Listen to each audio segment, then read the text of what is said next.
Colleagues, we continue our working day. The presidential administration spokesman, Colonel Lysenko, will take the floor. Esteemed colleagues, so on the situation in the ATO zone, in Mariupolsky direction, the only point of clash is Shirokina. The enemy is firing at our positions from 120mm mortars, which the combatants are hiding in Leninsk, Sakhanka, and near Shirokina. In the next direction, the shellings continue at our positions near airport and in western outskirts of Gorlivka. Despite the expansion of the zone of active combat actions and despite the effects of use of heavy weaponry by enemy, the line of front is stable. The attempts of the enemy to move forward are unsuccessful. In Lugansk direction, active military actions were held near Shastya and in eastern and northern outskirts of occupied Pervomaisk. Close to Syza of Stanично-Lugansky district, Boyeviki shelled at the medical vehicle of the armed forces of Ukraine and also were shelling at our positions from tanks and 120mm mortars. The shellings of militants are ruining the infrastructure of the region. Yesterday in the ATO region, we registered the flights of 9 drones of the enemy, and during the last 24 hours, in the result of military actions and provocations, we lost 1 of our servicemen, 12 were wounded. The biggest losses ATO forces suffered near Pervomaisk. International observers are registering enemy actions and further violation of the conditions of ceasefire. The militants again shelled at the positions of ATO near Avdiivka and caused the fire on a coking plant. According to the information of representatives of Ukrainian Joint Center of Coordination and Control, the militants fired 45 artillery shells and mines at the plant. And the result of that, 1 peaceful citizen was killed, and the fire led to the outflow of ammonia. Also, the OSCE mission registered about 200 explosions of the ammunition near Donetsk airport. Yesterday, Ukrainian patrol was shelled at, and the patrol, which is part of the Joint Center on Control and Coordination.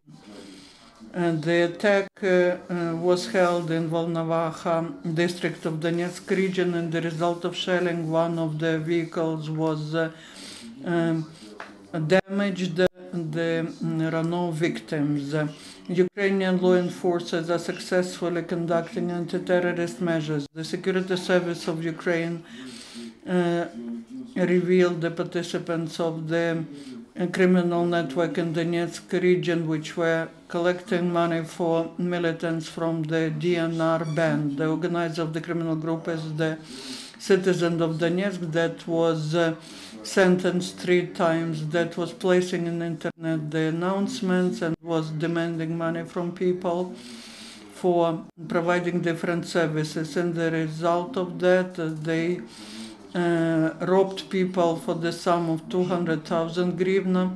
This money they were transferring to the militants, and during the search, the mobile phones, computers, and several dozens of phone and banking cards were confiscated. At the same time, in Zhytomyr region, the operationists detained a man who was trying to organize business on illegal sale of weapons and ammunition. The criminal for many years lived in Russia. He was known there as the neo-Nazist and the founder of the Russian fascist organization Legion Werwolf. This person was detained when he was trying to sell F1 grenades, 2 F1 grenades. During the search, a pistol and 1 more grenade were confiscated. In Pobeda of Novaidarsk district of Lugansk region, the local citizen was detained at his house. The grenade was confiscated also shells to 5 missiles for Uragan system. The rotation in the units of Ukrainian law enforcement continues.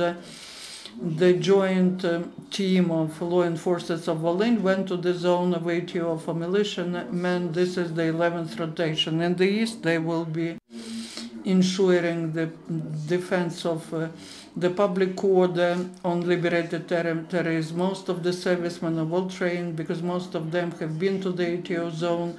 They are ready not just physically but morally, because the defense of the state and people is the duty of every person.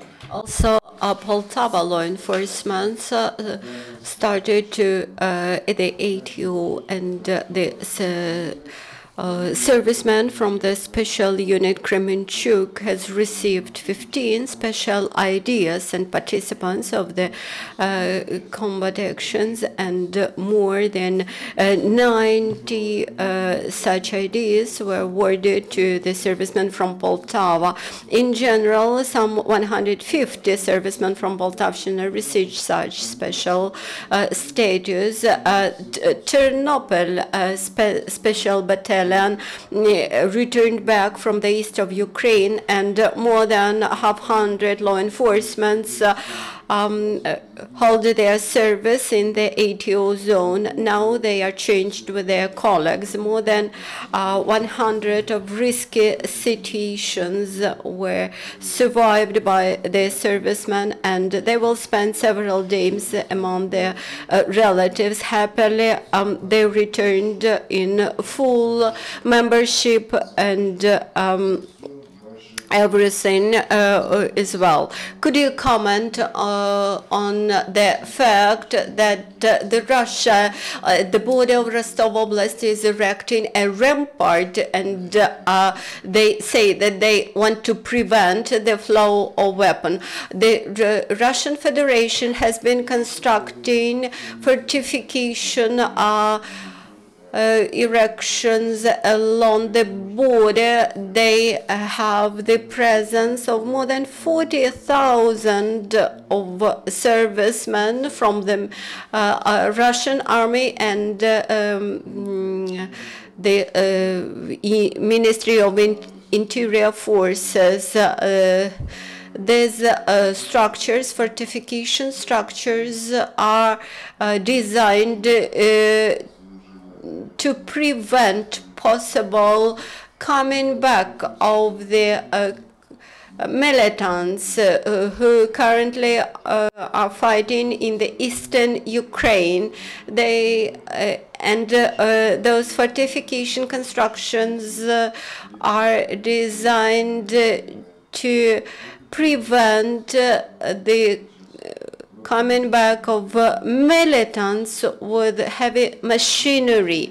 That is, they wish to block this heavy machinery in the territory of the eastern Ukraine. I believe this is a clear signal to those who stay in Donbass now that they may have no chance to go back, or they will leave this territory not alive. Dear colleagues, I would like to remind you that Lev Yashin's briefing will be